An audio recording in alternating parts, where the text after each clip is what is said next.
Comment করছে যার exact location হয়তো আপনি জানেন না, সে আসলেও মানুষ কিনা এটাও আমরা জানি না। সো আসলে সাইবার বুলিংয়ের বিষয়ে যদি সরকার থেকে কোনো বিধিনিষেধ আরোপ না করা হয়, এটা শুধু ইউনিভার্সিটির না, এটা আমাদের বিশ্ববিদ্যালয়ের না, শুধু এটা মানে ওয়ার্ল্ড ওয়াইড একটা প্রবলেম। সো এখান থেকে আমার মনে হয় বড় জায়গা থেকে, বড় একটা স্টেক হোল্ডার থেকে এগুলোর বিরুদ্ধে অ্যাকশন নিতে হবে, তবেই এটাকে মিনিমাইজ করা সম্ভব।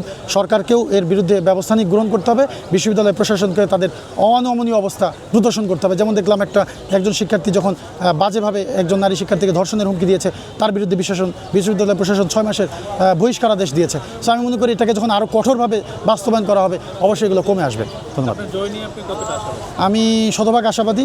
আর জয় পরাজয় আল্লাহর তরফ থেকে নির্ধারণ হয়। আমি আমার কাজ করেছি, এখনও কাজ করে যেতে চাই। আমি আমার স্বাভাবিক কাজ চালিয়ে যাব ইনশাল্লাহ। তবে সব জয় নয়, কখনো একটি জয় বড় পরাজয়ের কারণ হতে পারে।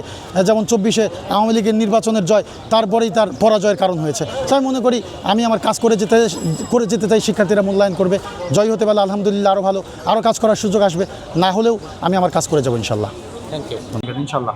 ডাকসু এবারে শিক্ষার্থীদের কেমন কণ্ঠস্বর হবে? বিগত বছরগুলোতে একরকম ছিল, এবছরও তো অন্যরকম। দেখেন, বিগত বছরগুলোতে ছিল দমন পীড়নের বিরুদ্ধে ডাকসু, তখন গেস্টরুমের নির্যাতনের বিরুদ্ধে কথা হতো। এখন গেস্টরুম নাই। বিগত বছর সময়গুলোতে কাউকে শিবির ট্যাগিং দিয়ে নির্যাতন করা হচ্ছে, তার বিরুদ্ধে ডাকসু ভূমিকা রেখেছে। বিগত সময়গুলোতে ডাকসু সরকারের বাধার কারণে কাজ করতে পারেনি, বরং সরকারের যেই রাষ্ট্রীয় বিভিন্ন মেকানিজমের বিরুদ্ধে তাকে লড়াই করতে হয়েছে। এখন সেই জায়গাটা নাই। আমরা মনে করি এখন ডাকসু অনেক ইফেক্টিভ হবে, শিক্ষার্থীদের জন্য আরও স্বপ্রণোদিত হয়ে স্বতঃস্ফূর্তভাবে কাজ করার জায়গা পাবে, স্পেস পাবে, সুযোগ পাবে এবং সকল সহযোগিতাও তারা পাবে আশা করি। তবে বিগত সময়ের যেই ডাকসু, তার চেয়েও আগামীর ডাকসু শিক্ষার্থীদের কল্যাণে অনেক বেশি ইম্প্যাক্টফুল হবে বলেই আশাবাদী। গেরিলা মার্কেটিং, যেমন গেরিলা ফাইটাররা বিগ অপোনেন্টের এগেনিস্টে যখন যুদ্ধ করে, যেমন ভিয়েতনাম যখন আমেরিকার এগেনিস্টে যুদ্ধ করেছে, তারা কিন্তু গেরিলা ফাইট দিয়েছে। 71-এ বাংলাদেশ যখন পাকিস্তানের এগেনিস্টে যুদ্ধ করেছে, তারা কিন্তু গেরিলা ফাইট দিয়েছে।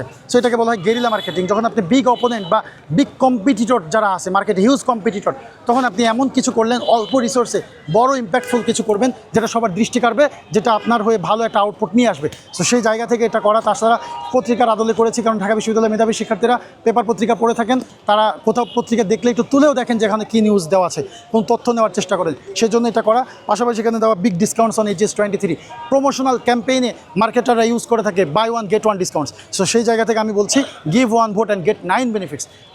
আমাকে একটা ভোট দিলে আমি 9টা ম্যানিফেস্টো আপনাদের জন্য ইমপ্লিমেন্ট করার যেই প্রতিজ্ঞা, সেটা নিয়ে কাজ করবো ইনশাল্লাহ। আপনার নাম কি, পদে?